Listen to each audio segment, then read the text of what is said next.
The legend of the ancient plumber. In the age when mountains were young and rivers flowed with the whispers of creation, there walked a giant named Gorge. His skin, the hue of aged iron, bore the scars of 1,000 unclogged drains. His voice, a rumbling torrent, could shake the foundations of stone cities. In his mighty hands, wrenches became scepters, and pipes, the veins of the world. Gorge, they called him, the ancient plumber, the cleanser of filth. He roamed the lands, a solitary titan, battling the ever-spreading tide of grime that threatened to choke the life from the world. From the highest peaks to the deepest caverns, he plunged into the bowels of the earth, wielding his tools with the fury of a tempest. Sewers that pulsed with putridity obeyed his will, transforming into channels of shimmering purity. But the hearts of men, alas, were not so easily cleansed. Though Gorge toiled tirelessly, their carelessness birthed fresh filth faster than he could purge it. Frustration gnawed at his soul, turning his once booming voice into a growl that echoed through the canyons. His tools, once instruments of salvation, became symbols of impending wrath. One fateful day, Gorge vanished. The earth trembled, pipes groaned, and a chilling silence descended. Legends whisper of his slumber, a sleep fueled by centuries of unheeded warnings. Yet, fear lingers, a cold sweat in the night air. For they know he will return, the ancient plumber, awakened by the stench of their transgressions. Now, in the hushed quiet of his absence, they build towering monuments to appease him, their spires reaching towards the heavens like desperate pleas. Grandiose pipes adorn their cities, not just for function, but as constant reminders of their debt. Children are raised on tales of his fury, his power to unleash a deluge of sewage that would drown the world in their own waste. They wait, trembling, for the day the earth cracks open, spewing forth the slumbering titan.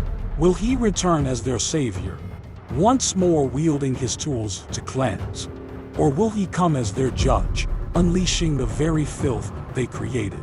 A final, horrifying testament to their folly. And so, they wait, with bated breath and pounding hearts, for the return of the ancient plumber, the day when the pipes sing his name, and the fate of the world hangs in the balance of a single wrench.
Mamma mia! Welcome back to another episode of Mario's World Tour, a plumber's guide to the globe. Today, I'm flying and taking you all the way to Japan to see the legendary Mount Fuji, one of the most recognizable mountains in the world. I gotta tell you, seeing Mount Fuji with my own two eyes is a lifelong dream come true. Just look at this beauty. It's a whopping 3.776 meters tall, an active volcano that's also the highest mountain in all of Japan. No wonder it's a symbol of their whole culture. Mount Fuji's got this perfect cone shape that makes it stand out from a mile away.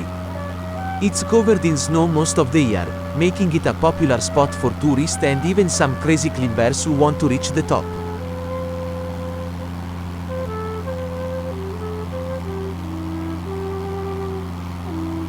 Mamma mia! But Mount Fuji's more than just a pretty face. It's also super important in Japanese religion and myths. They say it's the home of gods and spirits.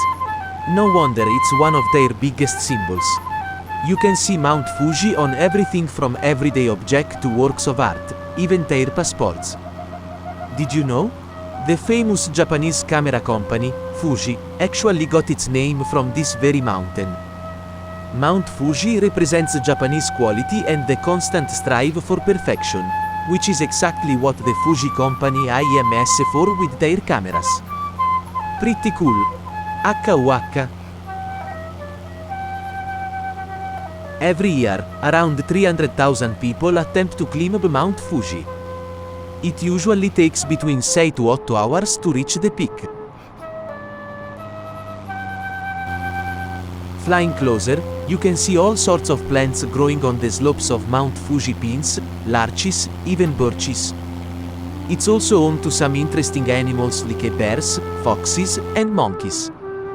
Pretty cool company, if you ask me.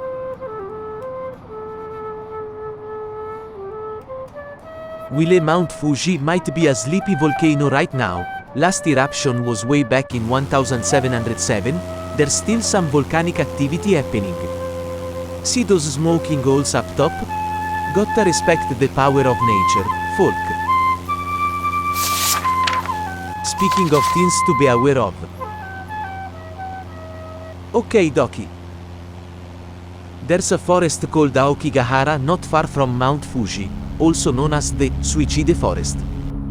Did you know that in 2003, more people got lost forever in the Aokigahara forest than ever before? That's a 105 unlucky souls, way more than the previous record of 78.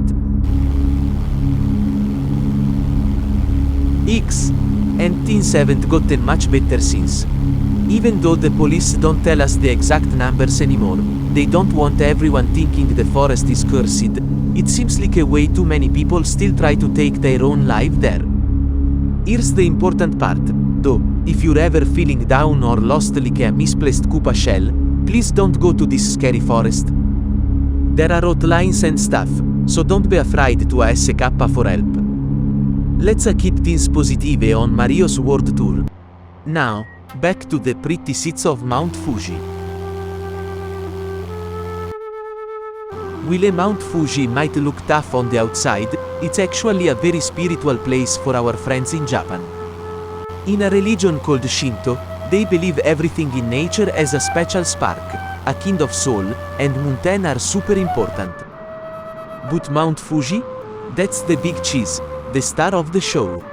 The Japanese see it as a bridge between the clouds and the ground, a way to talk to the big guy in the sky. Can you imagine climbing a mountain that leads straight to the heavens? Peach would be freaking out over the view.